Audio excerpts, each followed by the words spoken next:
दोस्तों स्वागत है आपका आज की बेहद बड़ी और महत्वपूर्ण खबरों में। आज की बड़ी खबरों में जानने वाले हैं कि भारत में कोरोना की क्या स्थिति है। कोरोना के थर्ड स्टेज में पहुंचने की आशंका तेज हो गई है। क्या होगा थर्ड स्टेज में पहुंचने पर, पूरी खबर को इस वीडियो में जानने वाले हैं। साथ में ही अगली बड़ी खबर निसर्ग तूफान को लेकर आ रही है। कितना भयानक है ये तूफान, कहां कहां जारी किया है अलर्ट और किन किन चीजों पर लगाई है रोक। इसी के साथ WHO की रिपोर्ट, चाइना पर लगाया बड़ा इल्जाम, किए हैं कुछ बड़े खुलासे। साथ में ही अमेरिका की सड़कों पर वायलेंस जारी है। पुलिस पर प्रदर्शनकारियों का कंट्रोल अब बिल्कुल भी नहीं दिख रहा है। इसी के साथ यूपी के मुख्यमंत्री का बड़ा ऐलान, 2-2 हजार रुपए देने की है घोषणा।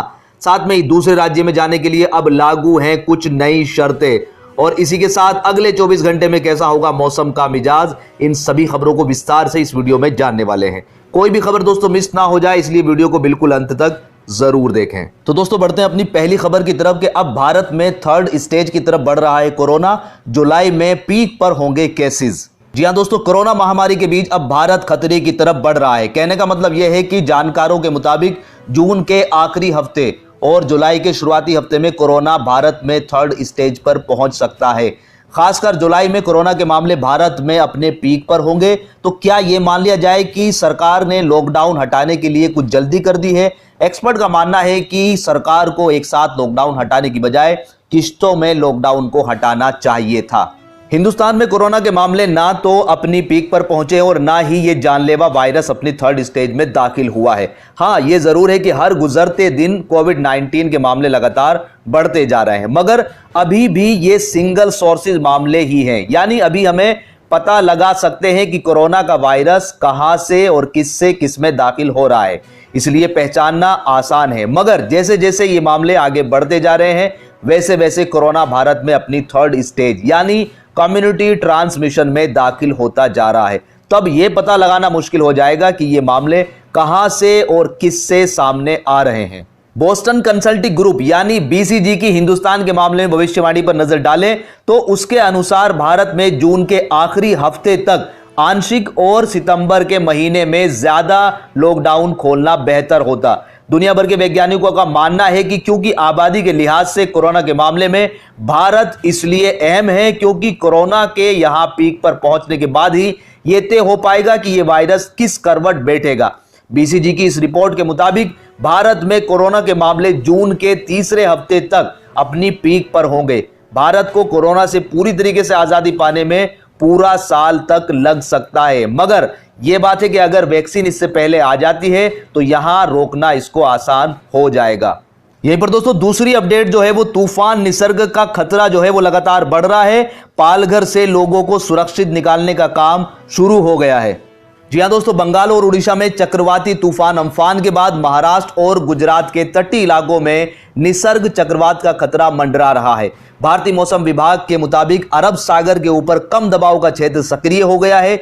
इससे उठने वाला चक्रवाती तूफान निसर्ग 3 जून तक महाराष्ट्र के रायगढ़ जिले में हरिहरेश्वर और दमन के बीच उत्तर महाराष्ट्र और दक्षिणी गुजरात के तटियों से टकरा सकता है। मौसम विभाग के मुताबिक अरब सागर पर बना कम दबाव का क्षेत्र मुंबई की ओर लगातार बढ़ रहा है। इसकी गति 11 किलोमीटर प्रति घंटा है, लेकिन इसके तूफान में बदलते ही हवा की गति 120 किलोमीटर प्रति घंटा हो सकती है। अभी यह मुंबई से 430 किलोमीटर दूर है। गुजरात और महाराष्ट्र के तटीय इलाकों को खाली कराया जा रहा है। NDRF की टीम लोगों को सुरक्षित स्थानों पर पहुंचा रही है। तूफान की हलचल के चलते मुंबई समेत महाराष्ट्र के कई इलाकों में तेज हवाओं के साथ बारिश शुरू हो रही है। गुजरात और महाराष्ट्र में कोस्ट गार्ड और NDRF अलर्ट मोड पर है। मछुआरों को लगातार चेतावनी दी जा रही है कि वो समुद्र तटों के पास ना जाए। साथ ही लोगों को घर से बाहर ना निकलने की सलाह भी दी जा रही है। मौसम विभाग ने दोनों ही सूबों में 24 घंटे के लिए रेड अलर्ट जारी किया है। महाराष्ट्र और गुजरात सरकार ने चक्रवात निसर्ग को देखते हुए तटीय इलाकों में NDRF की टीमों को तैनात कर दिया है। यहीं पर दोस्तों अगली खबर, दस्तावेजों से हुआ है खुलासा कि चीन के कोरोना वायरस की जानकारी देने में देरी हुई है, जिसकी वजह से WHO भी चिंतित है। जी हां दोस्तों, विश्व स्वास्थ्य संगठन ने सार्वजनिक रूप से कोरोना वायरस से संबंधित जानकारी तुरंत उपलब्ध कराने के लिए जनवरी के महीने में चीन की सराहना जारी रखी थी, लेकिन दस्तावेजों में यह खुलासा हुआ है कि इस बात के लिए भी वह चिंतित थे कि इस वायरस से पैदा होने वाले जोखिम का आकलन करने के लिए चीन पर्याप्त जानकारी साझा नहीं कर रहा है और दुनिया का मूल्यवान समय खर्च हो रहा है। वास्तव में चीन की कई सरकारी प्रयोगशालाओं में इसे पूरी तरीके से डिकोड किए जाने के बावजूद चीनी अधिकारियों ने एक हफ्ते से अधिक समय तक घातक वायरस के आनुवांशिक नक्शे या जीनोम को जारी करने में देरी की थी और परीक्षण दवाओं और टीकों के लिए विवरण साझा नहीं किया था, जिसको लेकर WHO लगातार चिंतित था और उसका नतीजा आज पूरी दुनिया भुगत रही है। यहीं पर दोस्तों अगली खबर, अमेरिका में लगातार हिंसा जारी है। ट्रंप ने अब दे दी है सेना लगाने की धमकी। लगातार 7 दिन से हो रहा है प्रदर्शन। जी हां दोस्तों, अमेरिका में श्वेत शख्स जॉर्ज फ्लॉयड की मौत के बाद अमेरिका के कई हिस्सों में हिंसक प्रदर्शन शुरू हो गए, जिससे देखते हुए युद्ध के हालात पैदा हो गए। इस हिंसक प्रदर्शन को देखते हुए राष्ट्रपति डोनाल्ड ट्रंप ने सोमवार को विद्रोह अधिनियम को लागू करने की धमकी दे दी है। यह सदियों पुराना कानून है जो राष्ट्रपति को देश में हो रही घरेलू हिंसा को खत्म करने के लिए अमेरिकी सेना को भेजने का अधिकार देता है। 25 मई को मिनेसोटा में श्वेत जॉर्ज फ्लॉयड की पुलिस हिरासत में मौत हो गई थी। महज $20 के जाली नोट चलाने के आरोप में जॉर्ज को पकड़ा गया था और एक पुलिस वाले ने उसे जमीन पर गिराकर उसकी गर्दन को पांव से तब तक दबाया जब तक कि उसकी मौत ना हो गई। इस मौत के बाद अमेरिका में लगातार बवाल जारी है। अमेरिका में जारी बवाल का एक नया वीडियो सामने आया है। वीडियो न्यूयॉर्क का है। इसमें प्रदर्शनकारियों और पुलिस के बीच जबरदस्त झड़प होती दिख रही है। वीडियो में एक पुलिस वाले पर प्रदर्शनकारी डंडे से वार करता है। इसके बाद दूसरा पुलिस वाला भीड़ पर पिस्तौल तान देता है। इस वक्त न्यूयॉर्क बड़े विरोध प्रदर्शन के बीच घिरा हुआ है। पुलिस की ओर से शांति बनाए रखने और प्रदर्शनकारियों पर काबू पाने के लिए कोशिश की जा रही है, लेकिन भीड़ इतनी ज्यादा है कि पुलिस काबू नहीं कर पा रही है। इसी के बीच दोस्तों अगली खबर है, यूपी के मुख्यमंत्री योगी आदित्यनाथ ने पुलिस कर्मियों को निर्देश दिया है कि पुलिसकर्मी पेट्रोलिंग करते हुए यह सुनिश्चित कराए कि कहीं भी भीड़ इकट्ठी ना हो पाए। साथ ही पेट्रोलिंग के दौरान पब्लिक एड्रेस सिस्टम के माध्यम से लोगों को कोरोना से बचाने के लिए जागरूक भी किया जाए। उन्होंने कहा है कि बाजारों में भी नियमित फुट पेट्रोलिंग की जाए। मुख्यमंत्री योगी आदित्यनाथ मंगलवार को टीम 11 के साथ लॉकडाउन व्यवस्था की समीक्षा कर रहे थे। इस दौरान उन्होंने अफसरों को जनता की मदद करने और कोरोना नियंत्रण के बचाव कार्य करने के निर्देश दिए। उन्होंने कहा कि सभी निराश्रितों का सहारा सरकार है। सभी जरूरतमंदों को खाद्यान्न उपलब्ध कराया जाएगा। निराश्रितों को खाद्यान्न उपलब्ध कराने के लिए 1,000 रुपए, बीमार होने की दशा में उपचार के लिए 2,000 रुपए और किसी निराश्रित व्यक्ति की मृत्यु हो जाने पर अंतिम संस्कार के लिए परिवार को 5,000 रुपए देने की व्यवस्था की जाए।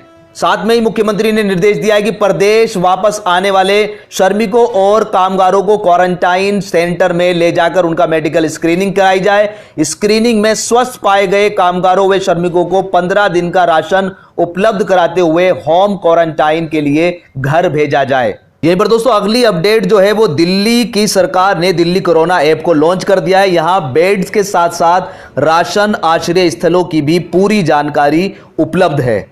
जी हां दोस्तों, मुख्यमंत्री अरविंद केजरीवाल ने मंगलवार को दिल्ली कोरोना ऐप लॉन्च कर दी है। ऐप पर सभी अस्पतालों में उपलब्ध कोरोना बेड्स, वेंटिलेटर्स और जांच केंद्रों की पूरी जानकारी दी गई है। हेल्थ सेंटर पहुंचने के लिए इसे गूगल मैप से भी जोड़ा गया है, जिससे लोगों को सेंटर्स तक पहुंचने के लिए रास्ते में भटकना ना पड़े। ऐप पर उन सेंटरों की भी जानकारी दी गई है जहां लोगों को राशन मिल रहा है, या अगर किसी को रहने की जगह नहीं है तो वह किन आश्रय स्थलों पर जाकर रह सकता है, इसकी भी पूरी जानकारी दी गई है। मुख्यमंत्री अरविंद केजरीवाल ने कहा है कि किसी भी सुविधा के ना मिलने पर लोग 1031 पर फोन कर सकते हैं। लोगों को तुरंत मदद उपलब्ध कराई जाएगी। यहीं पर दोस्तों अगली खबर के अनलॉक 1 में एक राज्य से दूसरे राज्य जाने के लिए जो छूट दी गई है, लेकिन फिर भी लोग बागों को दिक्कतों का सामना करना पड़ रहा है। पूरी अपडेट को कवर करते हैं कि जब से लॉकडाउन में छूट मिली है तब से सड़कों पर वाहनों का रेला लगना फिर से शुरू हो गया है। खासकर दिल्ली NCR में सड़क पर जाम की स्थिति कुछ ज्यादा ही उत्पन्न हो गई है। इस बीच खबर है कि मुख्यमंत्री द्वारा 1 जून को किए गए ऐलानों के बाद दिल्ली उत्तर प्रदेश बॉर्डर को फिर से सील कर दिया गया है। वाहनों की सघन चेकिंग की जा रही है। इस वजह से जाम की स्थिति उत्पन्न हो गई है। यहीं पर पुलिस कर्मियों का कहना है कि बॉर्डर को सील करने के साथ ही पास चेक करने के आदेश मिले हैं। जिसके पास मूवमेंट पास नहीं है उन्हें दिल्ली में प्रवेश की अनुमति नहीं दी जाएगी। वहीं दिल्ली नोएडा डायरेक्टर फ्लाईओवर पर भी ट्रैफिक जाम लग गया है। सुरक्षा कर्मी वाहनों की आवाजाही के दौरान लोगों के पहचान पत्र और पास की भी जांच कर रहे हैं। तो दोस्तों बढ़ते हैं अपने मौसम समाचार की तरफ कि अगले 24 घंटे के दौरान कहां पर मौसम में बदलाव हो सकता है। कि अगले 24 घंटे के दौरान तटीय महाराष्ट्र पर तूफान निसर्ग के कारण मूसलाधार वर्षा की संभावना है। कुछ इलाकों में बाढ़ जैसे हालात भी बन सकते हैं और सामान्य जनजीवन प्रभावित हो सकता है। केरल, तटीय कर्नाटक और दक्षिणी गुजरात में भी भारी वर्षा की संभावना व्यक्त की जा रही है। मध्य महाराष्ट्र, मध्य प्रदेश, छत्तीसगढ़, गंगी, पश्चिमी बंगाल, उड़ीसा, पूर्वी भारत के कुछ हिस्सों में हल्की से मध्यम बारिश हो सकती है। पश्चिमी हिमालय, हरियाणा, पंजाब, राजस्थान, उत्तर प्रदेश, बिहार, झारखंड, उत्तर पश्चिमी हिमालय, पश्चिमी बंगाल, सिक्किम, तेलंगाना और तटीय आंध्र प्रदेश के कुछ हिस्सों में हल्की से मध्यम बारिश का अनुमान व्यक्त किया जा रहा है। राष्ट्रीय राजधानी दिल्ली और एनसीआर में भी चिटपुट बारिश हो सकती है। तो दोस्तों ये थे आज के कुछ प्रमुख समाचार। उम्मीद करता हूं कि वीडियो आपको पसंद आई होगी। वीडियो पसंद आई तो लाइक और शेयर कीजिएगा और अगर अभी तक भी चैनल को सब्सक्राइब नहीं किया है तो चैनल को सब्सक्राइब भी कर लीजिएगा।